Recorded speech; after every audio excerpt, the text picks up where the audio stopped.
To win over the guy she liked, my childhood friend stole my debate notes and gave them to him. As a result, I got crushed in the debate tournament and lost my spot in the study abroad program.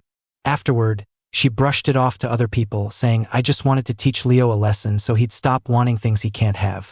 I stopped hanging around her, slowly fading out of her life. My college applications were the complete opposite of the plans we'd made as kids. But the day I got my acceptance letter, she ran up to me, eyes red, and demanded to know why. I just scoffed. You only need to be taught a lesson about not knowing your place once. Even though I was completely prepared for the debate, my opponents steamrolled me.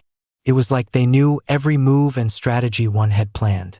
They zeroed in on my weakest points with surgical precision. Worse, they used my private life as ammunition against me. We were utterly defenseless, completely humiliated. My hope of using the tournament to get into the study abroad program was gone. The powerlessness of defeat and the shame of being judged by everyone hit me all at once. I felt like I was suffocating. Just like I always did, I hid in an empty corner and texted my friend, Ava, to vent. Ava, I got destroyed in the debate. They wiped the floor with me. I feel awful. She replied almost instantly, Hey, don't worry about it. It was just one competition. Come on back and I'll treat you to a huge dinner. I quickly typed back, I want the most expensive thing on the menu. No problem. Whatever you want, Leo. Order the whole menu if you feel like it. It's on me. Her comforting words eased half the knot in my stomach. After saying goodbye to my teammates, I grabbed my backpack and couldn't wait to leave. All I could think about was how I was going to make Ava spend a fortune on me tonight. I didn't tell her I was coming, planning to surprise her, but as I rounded the corner near her house, I saw her wrapped in the arms of someone I never expected.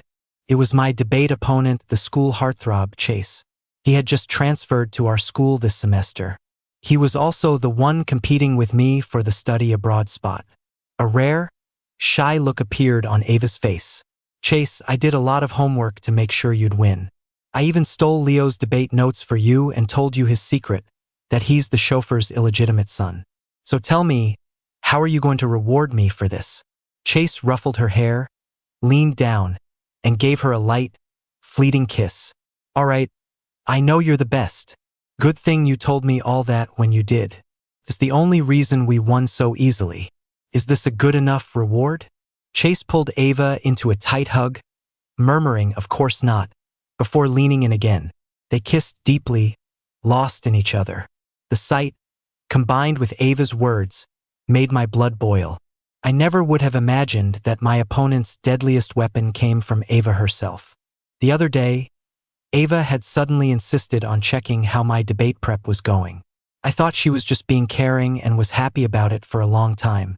I even sent her my materials so she could help me check if my arguments were solid. And she just turned around and handed my notes to Chase. She even told him the secret I'd guarded so carefully my whole life.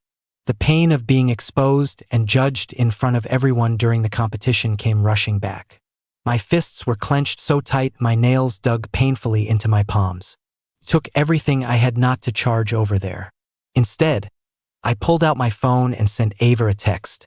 Ava, where are you? I need to see you. The notification sound made them pull apart. Chase glanced at the message on the screen and chuckled cryptically. So, Leo lost and came running to you for comfort. What are you going to do? The whole school knows he's your most loyal follower. You can't tell me you don't know he has a crush on you. I watched as Ava quickly typed something, then held up her phone to Chase as if showing off. Happy now, Chase? Can you finally be my boyfriend for real? The screen lit up. Ava's reply was short and piercing. With my boyfriend. Do not disturb. Chase was beaming, clearly pleased. He teased her, saying, Aren't you being a little harsh on Leo? Aren't you worried he'll make trouble when he finds out the truth? Ava let out a scoff. Leo is just a chauffeur's son. His dad still works for my family to make a living. As for the rumors about us at school, I was just too lazy to clear them up before. But now I have to be loyal to you. This time it was just to teach him a lesson so he'll learn not to want things that don't belong to him. Chase casually followed up. So if I have a problem with him in the future, you won't stick up for him? A smile curled on Ava's lips. Of course not. I can't describe how I felt on the way home. As soon as I walked in the door, my dad came up to me, his face full of concern. Leo, you're home. Why do you look so pale? Are you feeling sick? Or are you hungry? Just wait, dinner's still warm. I'll get it for you. Mrs. Reed gave me a rotisserie chicken today. Said it was from some Michelin star chef. You should try it. Watching my dad bustle around, seeing the white hair at his temples, I wanted to say something but couldn't. To keep him from worrying, I didn't tell him what happened. Ava was right about one thing. My family did depend on hers to get by. My biological mother ran off with another man before I was even born. My relatives said my dad's health wasn't good to begin with, and since he was getting older, I'd probably be his only child. Against my grandparents' wishes, my dad insisted on raising me by himself. From the day I was born until I was old enough to remember, I was surrounded by labels like illegitimate child and the bastard his mom didn't want. To get me away from the gossip, my dad moved us to the city. He didn't have much education, but a kind person helped him get a job as a driver for the Reed family. My dad was quick, hardworking, and discreet. Mrs. Reed was very happy with him, and he's been their driver for 10 years now. After learning about our situation, the Reeds were very kind to me, too. Ava and I grew up together, and she treated me like a normal friend. When it was time for middle school, Mrs. Reed arranged for me to go to the same school as her. One time, my dad went to a parent-teacher conference. When my classmates found out my dad was a chauffeur, they started making fun of me and bullying me. One day after school, a few of them tricked me into going to a storage closet. They shoved me in and locked the door. My grandparents used to lock me in a dark room as a kid, so I have severe claustrophobia. I was trapped in that closet until midnight. I was cold, hungry, and so weak I could barely move. It was pitch black and terrifyingly quiet. Just when I was about to lose hope, Ava kicked the door open, silhouetted against the light. That night, she led me out of the darkness. The next day, she stood in front of the whole class and announced, "Leo is my best friend. If you bully him, you're picking a fight with me, Ava Reed." The Reed family was very influential in the city. A lot of the kids' families did business with them. They didn't dare cross Ava, and after that, they left me alone. To this day, I still remember her soft words of comfort that night. "Leo, if anyone bullies you from now on, just tell me. I'll beat them up for you. We're going to go to the same college and always be together. As long as I'm here, no one will ever be able to bully you again." Her words were like a savior's promise, a heavenly sound. Under the cover of moonlight, a young boy's crush grew wildly. From then on, to close the gap between me and Ava, I worked relentlessly to improve my grades and skills at school. The funny thing is, all my hard work went up in smoke the moment Chase showed up. With his handsome face, Chase captured the hearts of countless girls as soon as he arrived. I never thought Ava would fall for him, too. And to make him happy, she was willing to sacrifice me. The person who once promised to always protect me had now become the one who hurt me the most. I didn't sleep at all that night, my eyes open until dawn. Ava and Chase's conversation kept replaying in my head. Their undisguised contempt and disgust were like a knife stabbing straight into my heart. The pain was so sharp it woke me up completely. It was time for me to get out of Ava's world. The next day, I didn't wait for Ava and took the bus to school by myself. I ran into her at the school gate just as she was getting out of her car. When she saw me, she ran over and greeted me like nothing had happened. "Leo, why didn't you wait for me today? Why didn't you take our car?" If I hadn't heard her conversation with Chase and gotten that text yesterday, her casual act would have made me feel guilty, just like it always did. I forced a small smile. "Ava, you have a boyfriend now, don't you? We should probably keep our distance." I wouldn't want him to get the wrong idea. Hearing the word boyfriend, Ava seemed to get it. She clapped me on the shoulder enthusiastically, shrugged, and smiled. "Oh, you mean Chase? Yeah, we're together. But there's a reason for it. I'll explain everything later. Anyway, don't worry. Even if I have a boyfriend, you're still my most important friend. Don't overthink it." I didn't respond and just kept walking. But Ava clearly wasn't used to my silence. She tilted her head, confused, and grabbed my arm. Leo, are you mad because you lost the competition yesterday and I didn't comfort you right away? I frowned and was about to pull my arm away when a strong force shoved me aside. Chase wrapped his arm tightly around Ava's shoulder, looking at me with a possessive glare. Leo, Ava is my girlfriend. What does it look like, you getting all handsy with her at school? I gave him a baffled look. Chase, I didn't realize you were blind. Did you not see Ava grabbing me just now? Do me a favor and stay away from me from now on. Both of you. I don't have time for your little high school drama. With that, I turned and walked away. Ava took a couple of steps forward, looking like she wanted to say something else, but Chase held her back. Losing the study abroad opportunity meant I was missing a major advantage on my college applications. With my current grades, I'd need to raise my score by at least 30 points to have a shot at my dream school. Right now, all I could think about was where I was going to find those 30 points. I really didn't have the time or energy to deal with them. But Chase and Ava didn't get the message. In the past, Ava and I were inseparable, and everyone assumed we'd end up together. Thanks to some carefully crafted rumors by Chase, the news that Ava and I had a falling out spread through the school. Many students thought I was just bitter because she didn't like me back. The way they looked at me was now filled with gossip and judgment. Chase was already popular because of his looks, and he had a lot of fans. When they heard I might have a grudge against him because of Ava, they started to ostracize me. They looked for any opportunity to teach me a lesson, to put me in my place. Glue on my chair, bugs in my thermos, my homework covered in graffiti, nasty notes taped to my back, love letters written in my name to every girl in the class. Within a few days, I became a freak everyone looked down on. Ava saw all of it, but she just looked the other way. Eventually, I moved my desk to a corner of the classroom, no longer sitting next to her. Only then did the daily pranks start to die down. After becoming a loner, my life became a simple routine of home and school, studying in silence. Other than asking teachers questions, I barely spoke to anyone at school. All the lonely hours I endured paid off in my academic rankings. On the first monthly exam of senior year, I got my best scores ever. 3rd in my class, 7th in our grade. I became the poster child for the most improved student, the dark horse everyone was talking about. I thought if I just kept my head down, I could avoid trouble. But what happened next proved how naive I was. Saturday was Mrs. Reed's birthday. Unlike previous years, the Reeds threw a huge party for her. They invited a lot of business partners and important people. My dad and the other staff were swamped, so I spent the day helping out in the kitchen. Ava brought Chase with her. She formally introduced him to her parents' friends. Mrs. Reed was especially fond of Chase. She held his hand affectionately and made small talk with him the whole time. Even Mr. Reed, who was usually so serious, was all smiles with him.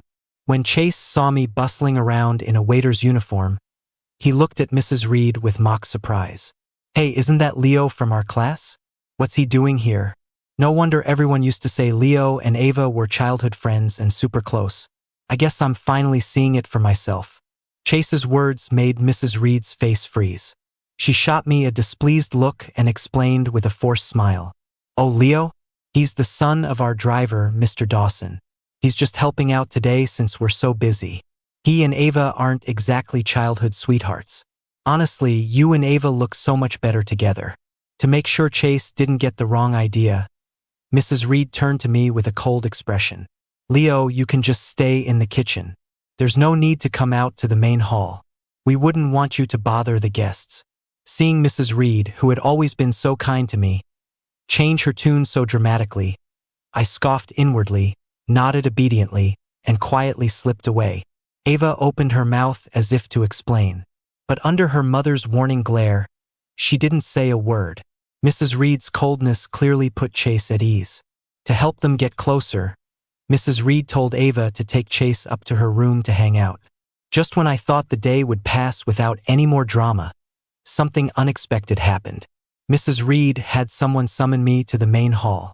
When I saw the notebook Chase was holding, my stomach dropped. Chase's eyes were red as he spoke to the crowd, his voice choked with emotion. "Leo, I can't believe you're so manipulative. You knew Ava had a boyfriend, yet you wrote this diary full of romantic confessions for her to see. You have no shame. His words were like a stone thrown into a calm lake, sending ripples through the crowd. Mrs. Reed took the notebook, flipped through a few pages, then handed it to Mr. Reed.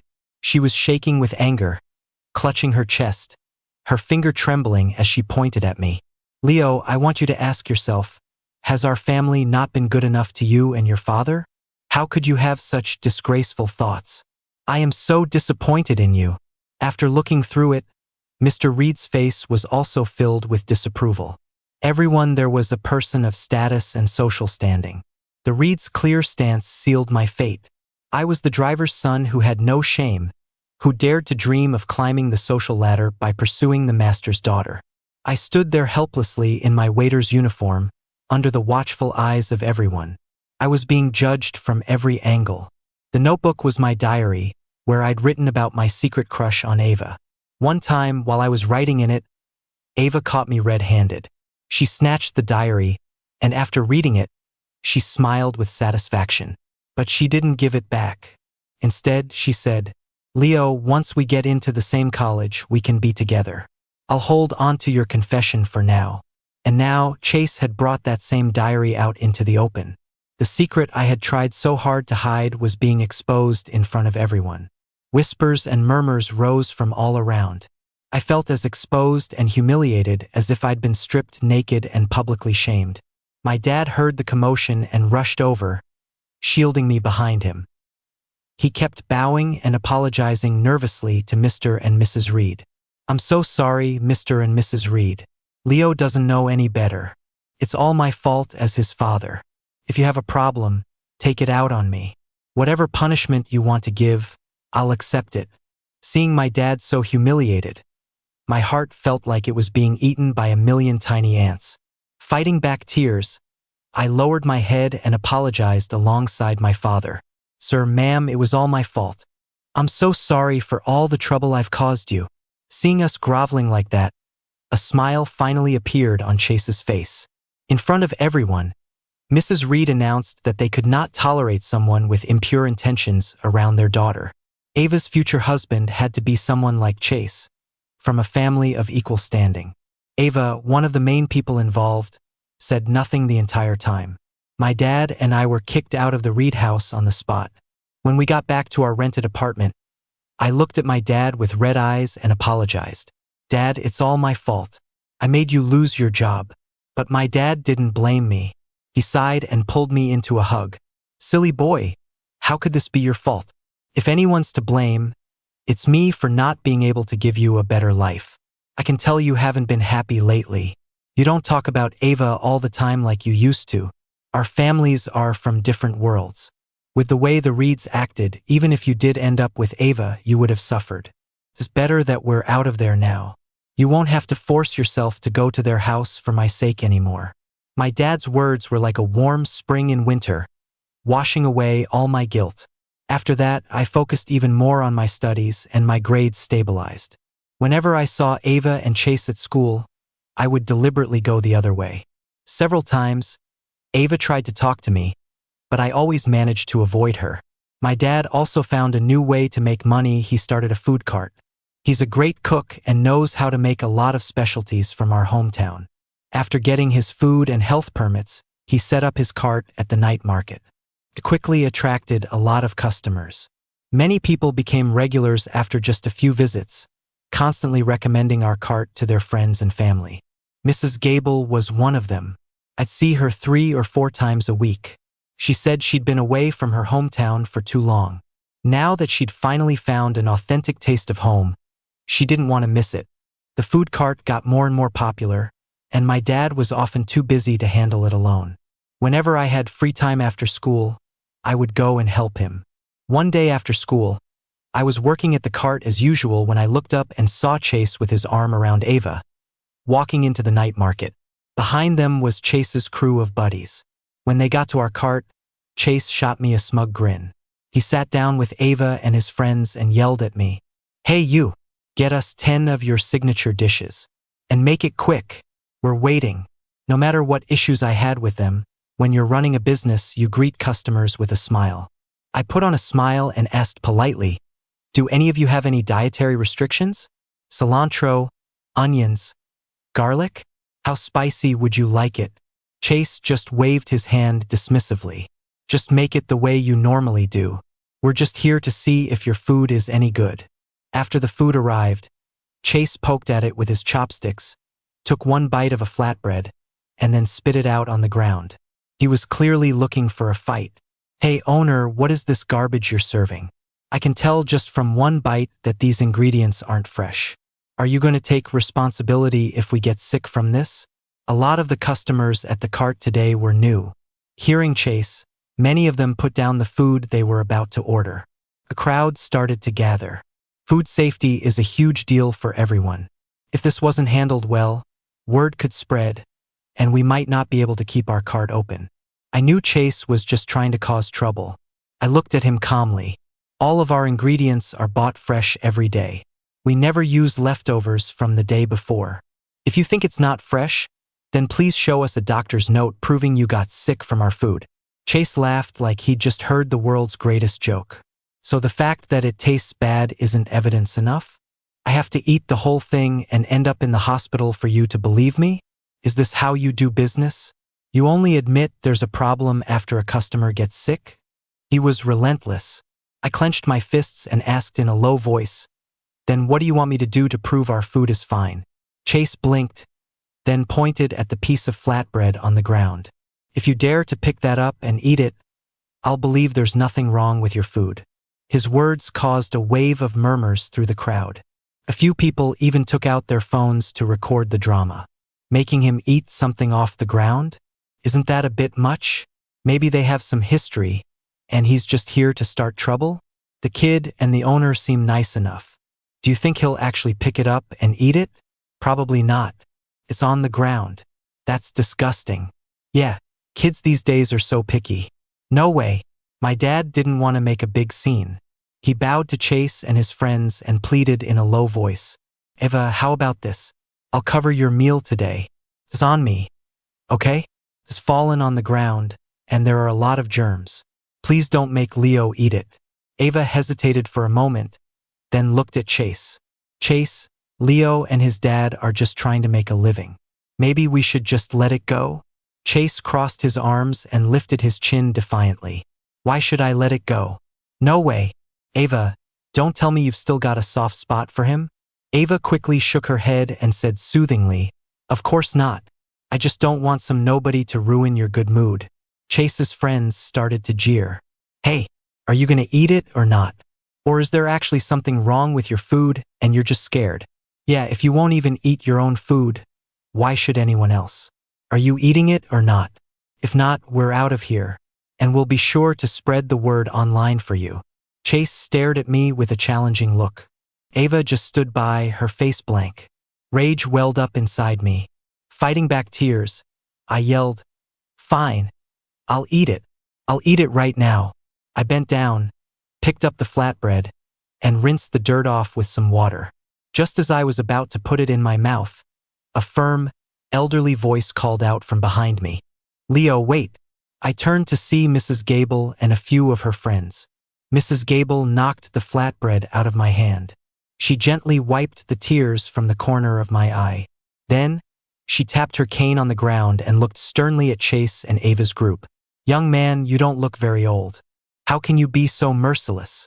My friends and I eat at Leo's cart almost every day. There is nothing wrong with their food. We can all vouch for that.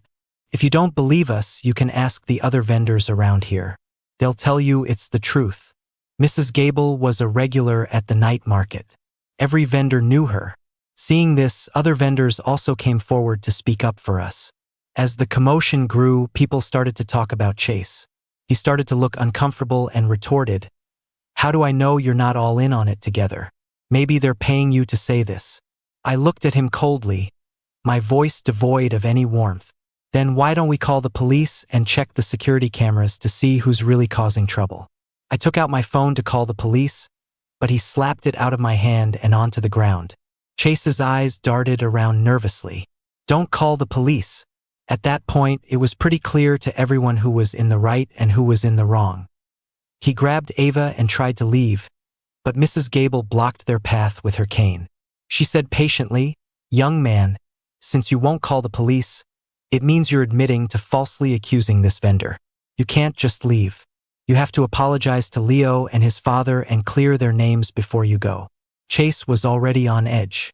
Mrs. Gable's words were the last straw. He shoved her with his hand, yelling, "Get out of my way, you old hag," and ran off. Mrs. Gable fell to the ground, cane and all. I rushed over to check on her while my dad called 911.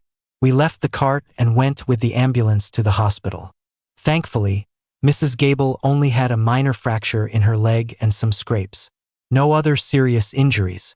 Mrs. Gable and her daughter both insisted it wasn't my fault and that they didn't blame me. But thinking about my dad begging them and Mrs. Gable getting hurt because of me made my blood boil. By the time we got back from the hospital, closed up the cart, and went home, it was the middle of the night. When we got to our apartment building, an unexpected visitor was waiting for us. When Ava saw me, she shifted her weight nervously. It looked like she'd been waiting there all night. She rushed forward to block my path, her voice urgent. "Leo, you have to listen to me. You really pissed Chase off today. He's holding a grudge against you now. Tomorrow at school, you need to apologize to him first thing. Whatever he says, don't argue with him. Otherwise, even I won't be able to protect you. This is serious. Do you understand?" Ich klärte her. "Ava, I thought you were just blinded by Chase. I didn't realize you'd become his lapdog. This isn't the dark ages. No matter how powerful Chase is, he's not above the law. Besides, since when have you ever protected me since he showed up? I was already exhausted from dealing with them earlier. I didn't have the energy to argue with her. I just walked around her and hurried on. From behind me, I heard Ava's desperate shout. Chase said he's going to make you pay tomorrow at school. His family has connections, Leo. Don't mess with him. Don't fight a battle you can't win." The old apartment complex was quiet at night, and Ava's voice was piercing.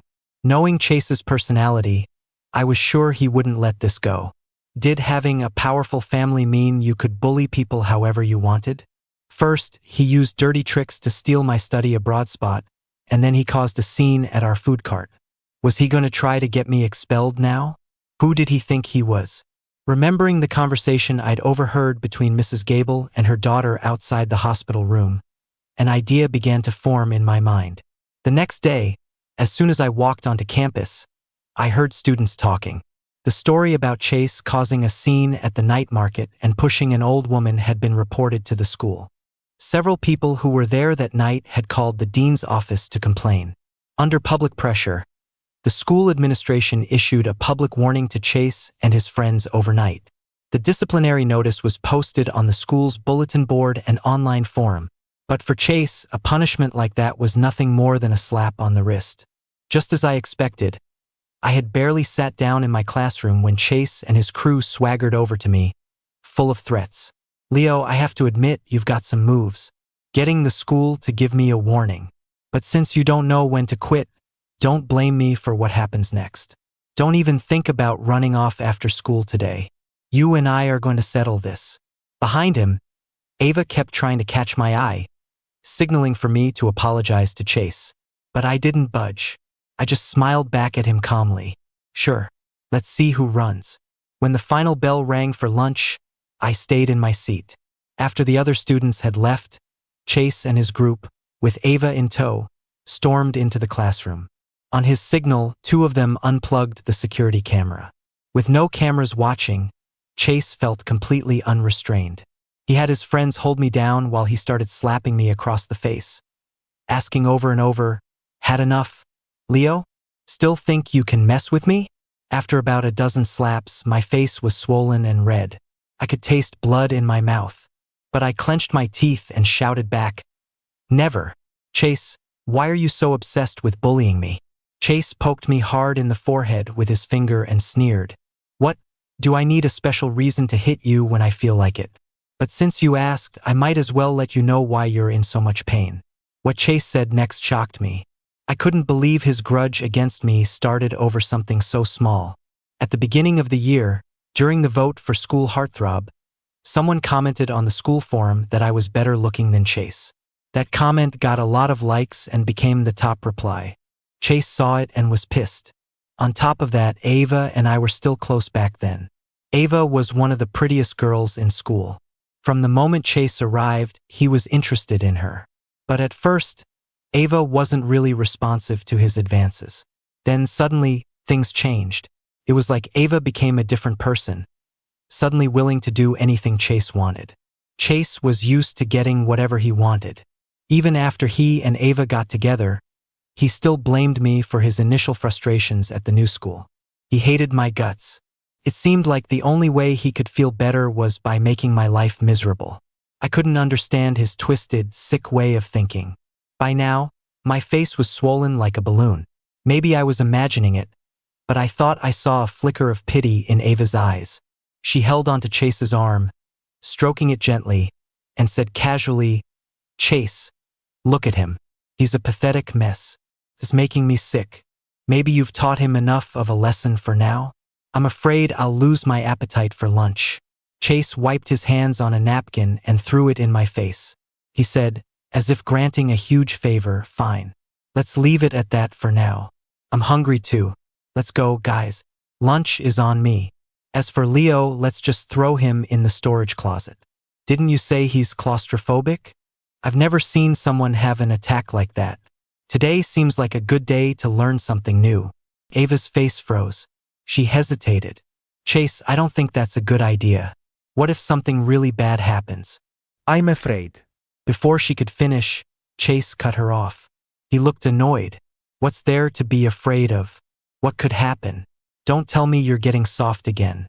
Don't forget, it was you who came crawling back to me, begging me to be with you." Ava immediately shook her head. She looked as shocked as if she'd heard something unbelievable. "How could I be soft? Don't get the wrong idea, Chase. I'm just worried that if something happens, it will reflect badly on you." Seeing that they were done talking, Chase's friends quickly dragged me to the storage closet by the stairs. After a brief struggle, the door was locked from the outside. No one came to let me out before classes started again in the afternoon. The storage closet had 4 solid walls and no windows. The only light bulb was broken and hadn't been fixed. Once the door was closed, it was a completely sealed, dark room. Nearly 2 hours of agonizing confinement. By now, I was drenched in a cold sweat, my face was pale, and I was slumped on the floor, too weak to move. I glanced at my phone screen. It was time. With the last of my strength, I made a call.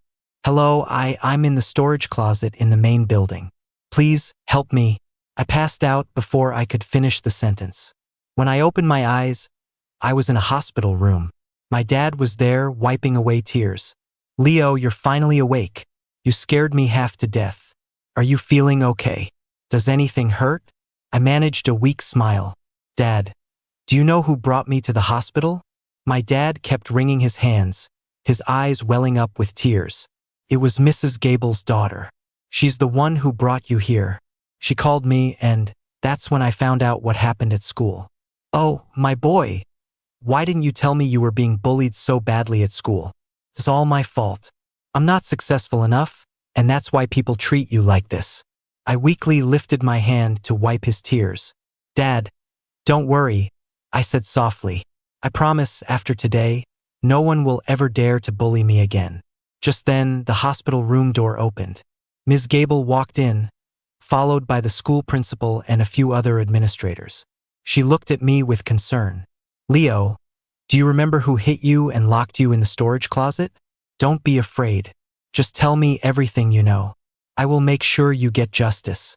I silently pulled my phone out of my pocket and played the recording of the incident for all of them to hear. After listening to the recording, Ms. Gable's brow furrowed, and her expression turned serious. I pinched my thigh hard, where no one could see, and looked at her with teary eyes. "Ms. Gable, this isn't the first time they've bullied me. Can you please help me? Everyone says Chase's family is powerful and that I can't win against them. But I'm so scared it will happen again." She turned to the principal and the others standing behind her. "Is this what you call a safe and civilized school environment? To have students who are so brazenly out of control is unbelievable. Your failure to identify and address these problem students is a serious dereliction of your duties as administrators. I want the relevant departments to investigate this immediately. We cannot allow this kind of thuggery to tarnish our schools. The principal and the other leaders wiped sweat from their foreheads, trembling, and said in unison, "Yes, we'll get on it right away. We'll launch a special investigation immediately." Seeing all this, I knew my gamble had paid off. That's right. I had deliberately provoked Chase into attacking me. The day before, outside Mrs. Gable's hospital room, I overheard that her daughter, Ms. Gable, was the newly appointed head of our city's education system. Her top priority was to create harmonious school environments and reduce bullying incidents. When she found out that students from our school had caused her mother's injury, Ms. Gable had changed her schedule to conduct a surprise inspection of our school the next afternoon. I knew that a simple complaint wouldn't be taken seriously. I had to put myself in the middle of it, so I timed it perfectly for her inspection. I chose to confront Chase and his friends at lunchtime. Then, right when Ms. Gable was scheduled to arrive at the school, I called her for help. When she saw me, battered and bruised, with her own eyes, the school officials who were with her couldn't cover it up even if they wanted to. As a student with no power, it was the most direct way I could think of to take down Chase and his crew. And it worked. I was in the hospital for a week before I returned to school. Thanks to Ms. Gable's swift and decisive intervention, everything at school had changed. After a thorough investigation, Chase, as the ringleader of the bullying, was expelled. Because he was over 16, the charge of intentional assault was upheld. Chase was sent to a juvenile detention center for re-education. His family spent a fortune trying to get him out, but they failed. As the special task force dug deeper, they uncovered evidence of his family's involvement in organized crime and money laundering. Chase's powerful father and several of his uncles were all arrested. Within days, the family's influence in the city was completely wiped out. Ava and the others were found to be accomplices, coerced and instigated by Chase. They were given a major demerit, with a warning that any future offense would result in expulsion. When the announcement was made, the school was buzzing. All the students who had been bullied by Chase and his gang were cheering. As soon as I got back to my classroom, Ava found me. She looked worn out, with dark circles and bags under her eyes. She was a shadow of her former, vibrant self. "Leo, you're back. Can we talk for a minute?" Ava then gave me a long explanation for her behavior. She had once told her parents at the dinner table that she liked me. She even told them her plan for us to get together after we got into college.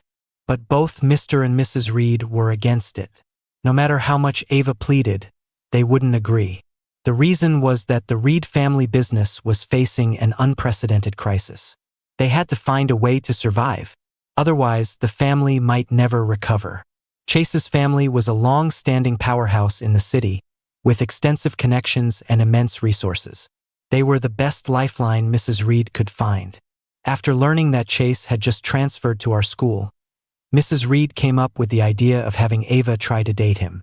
She wanted to use their relationship to get an introduction to Chase's powerful father. Mrs. Reed made Ava a promise.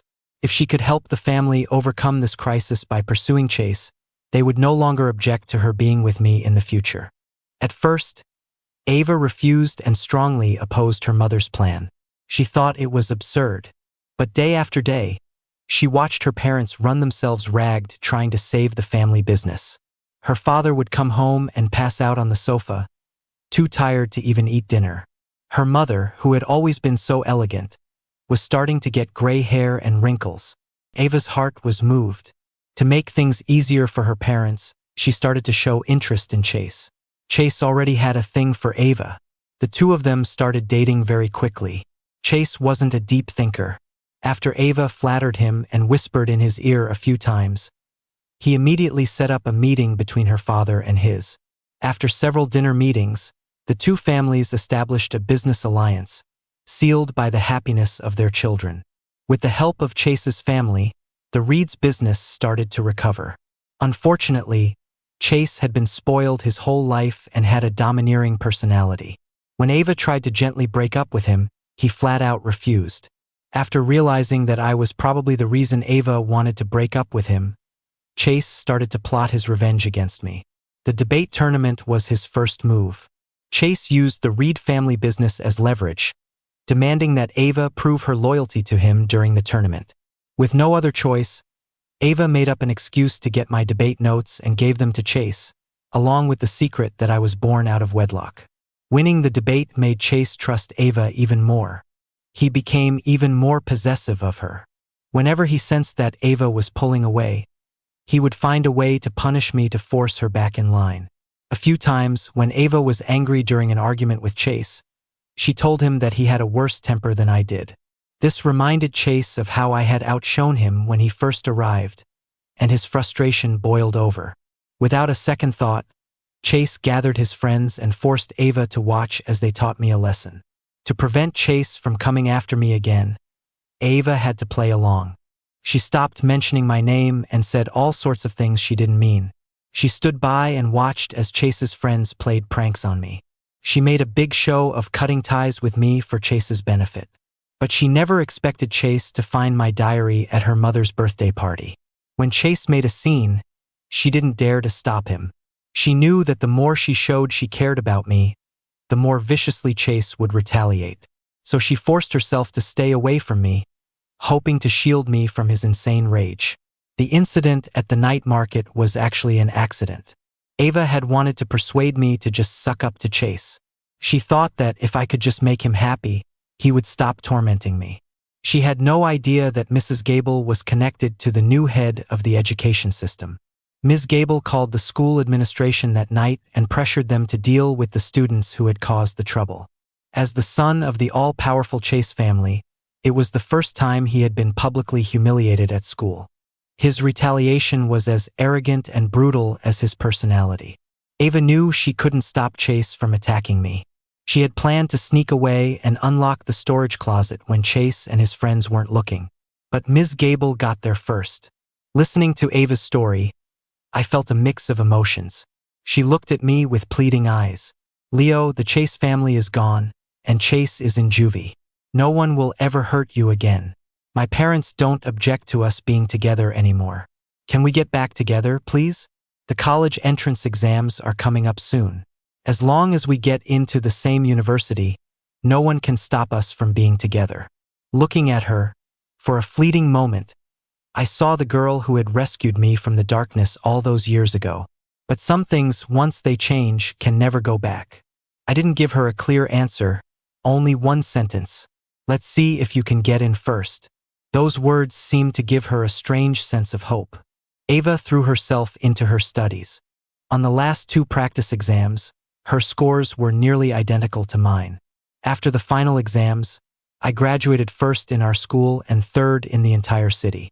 I listed a university in Boston as my first choice. The day I got my acceptance letter, Ava ran to my apartment building. She excitedly waved her own acceptance letter at me. Leo, I got in. You got your letter too, right? I'm so happy. We can finally go to college together. I just looked at her calmly, saying nothing. Ava was completely bewildered. She took my acceptance letter from my hand and glanced at it. Her eyes instantly turned red. Leo, didn't we promise when we were kids that we would never be apart? You told me to study hard, that you'd give me a chance if I got in. How could you go back on your word? I snatched my letter back from her, my gaze cold and emotionless. Don't flatter yourself, Ava.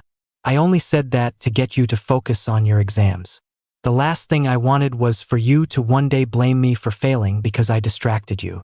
The moment you used me as a stepping stone to suck up to Chase during the debate tournament, any chance between us was gone. Don't tell me everything you did was for my own good. At best, it was a calculated move to save your family's business. If you truly cared about me, you wouldn't have let Chase hurt me over and over again.